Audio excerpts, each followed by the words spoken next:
out to my friend Abel, who is kind of inspiring this episode a little bit, because I just had a conversation with him today, and without talking about the specifics of his situation, because that's not really my business to share, but I'll just explain kind of what my thought process is after talking with him about what's going on in his life, and how I'm able to take what we talked about into my own life. And so it's kind of the topic of failure, and for me that translates to it's failure and or trauma, future trauma that is likely to happen, and pain. And it all relates because the likelihood of me experiencing a major trauma out here is, I'd say, pretty high, especially as I'm taking so many risks. There's a huge chance that I will fail or get hurt or something bad happen to me. And I've always known this. And of course I've had things happen, but I wouldn't say anything that's like absolutely life altering. If anything, I learned something from every single thing that's happened to me, and I'm able to take it as a positive in the end. But nothing huge. I haven't had any major injuries or anything like this. But the thing is that our conversation was around failure, the fear of failure. And I let him know, of course, my favorite story that I literally tell everybody, which is Mornings with Nano, a podcast where he talks about celebrating his failures with champagne every time. I love to bring this up to everyone because, of course, everybody has to deal with failure. That's kind of it's inevitable in life. And just the idea of being able to almost be excited for your failures, or excited I could even go as far as to say is excited for the traumas, but that's pretty intense, and I don't know if I'd say I'm excited for that. But I am excited for the learning that's going to come from it, because it's inevitable that the trauma is going to come. I'm lucky that I haven't experienced so much trauma yet in my life, and I know that there's plenty to come as a human being. And so how this links with my motorbike trip, and I mean it could link with the job as well, but especially the motorbike trip. Like, I became very aware that I'm very likely to get hurt, or for something bad to happen. I mean, just even thinking about just the motorbike itself, like the likelihood of me crashing is quite high, especially when it's raining, it's dark, I don't know my way around here, and all of these factors, and just like the numbers of just going off based on statistics. Like, I'm planning to ride motorbikes in every country that I visit. So even though I know the chances of something bad happening are likely, I could let this stop me from doing it. I could stop me from pursuing doing something that I'm really excited about, that I really love.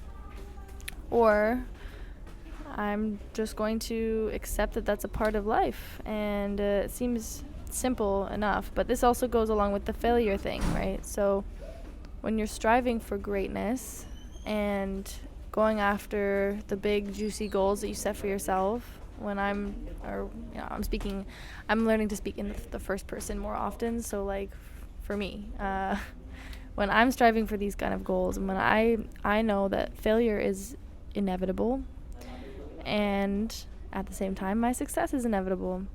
So yes, both. You need to have both. The contrast of the dark and the light, the shadow proves the sunshine, remember? So this isn't going to stop me from riding my motorbike. It's honestly something that I'm excited for. Like, I'm not excited to crash. I'm not excited to fail when it comes to my career, but at the same time I am a little bit excited because I know what growth is going to come from that. And so far, my experience of life is the most beautiful transformations happen after the low points.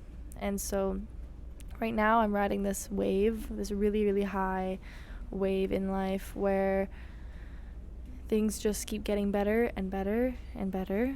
And I know at some point it's going to drop. It's going to have to. And it's not something I think about very often. And honestly, I hadn't really thought about it so much until my conversation today with Abel. But I just thought about it like, oh yeah, my success is inevitable, and that's always at the forefront of my mind. And my failure is also inevitable. The periods of failure, the periods of hardship are inevitable as well. And I don't think about those so often. And it was a nice reminder, because those are the points that really give life so much meaning.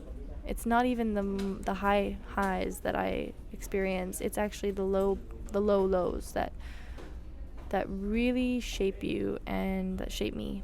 And I'm almost excited for them. So what I'm going to learn throughout the hardships that come is going to be far more impactful than all of this high energy, all of this really, really good luck that if you want to call it that, that I'm having. It's going to be far more impactful than that. And so what I'm excited for Abel is to see him experience the same thing. I'm excited to see him fail in a way, because I know what's going to come from that. And it's because his success is just as inevitable as mine, just as inevitable as yours. And it really is all in the mind, the internal knowing that your success is inevitable, my success is inevitable. And then the failures can be scary, but they can't paralyze you if you're overcome with excitement instead. Because fear and excitement are very similar. Anxiety and excitement are like the same exact thing, just looked at in a different way. Just like earth can be heaven or it can be hell to certain people, depending on who's looking at it. It's all linked. I think another beautiful example of this topic is around relationships, and I've built some really beautiful relationships on my travels so far in every country, but right now I've made some new friends who I'm actually on my way to go see them. They're the people I'm taking this 12-hour ferry ride for.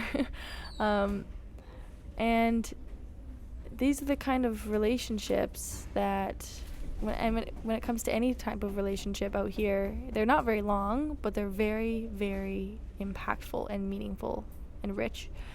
And that's my experience. And so it's kind of like a really, really quality relationship versus like a quantity. There's not, it's like quality over quantity. I'm not going to be with these people for very long, maybe like a week in total, but the connections that I build with any of these people that I've become good friends with out here, I could even avoid them in total if I did not want to experience the pain of leaving them, because that's something that always is always there. I've had to say goodbye to people, and knowing that for many people, saying goodbye and knowing that I'll probably never see them again. Certain people saying goodbye and knowing that I will see them again, but not for many years, until I'm in their continent of the world. And some people who I have no idea. I say goodbye and I don't know what's going to happen, because we're all over the place. Whatever it is, the goodbye is really hard when the relationship is so meaningful. And I know that one of those goodbyes is about to happen for me soon. And I'm not worried about it, because the connection, the deep connection that makes it so hard to say goodbye, is 100% worth the goodbye itself. I would never avoid a connection like this just because I know that it's going to end one day, because that's okay. I think that's what makes the relationships so special, knowing that there's a time limit to them, and so we cherish each other so much more. And that's my experience with a lot of the, because I've made a handful of deep connections out here, and and it is hard, but it's a part of this, right? Knowing that it's inevitable that I'm going to feel the sadness of leaving, and that one is almost more so because it's inevitable. It really is. Like, I know, okay, this day we're not going to be together anymore, and it's going to whatever. But I think that's even more inevitable than it is for me to say, oh, I'm probably going to have something bad happen to me in my trip, or I'm probably going to end up in a crash with my motorbike at some point, just in likelihood, because that's not even guaranteed. That might not ever happen. So for this one, it's just still worth the risk. It's worth taking the risk and experiencing the relationship for what it is, even though it's not going to last forever. But in a way, it will last forever. So anyways, I'm going to talk more about relationships next week, because I think I have some really interesting breakthroughs going on around in my life around this. But next week is a better time to talk about that. So we'll pick that up later. But I just want to say again, shout out and thank you to Abel for inspiring me to think about failure and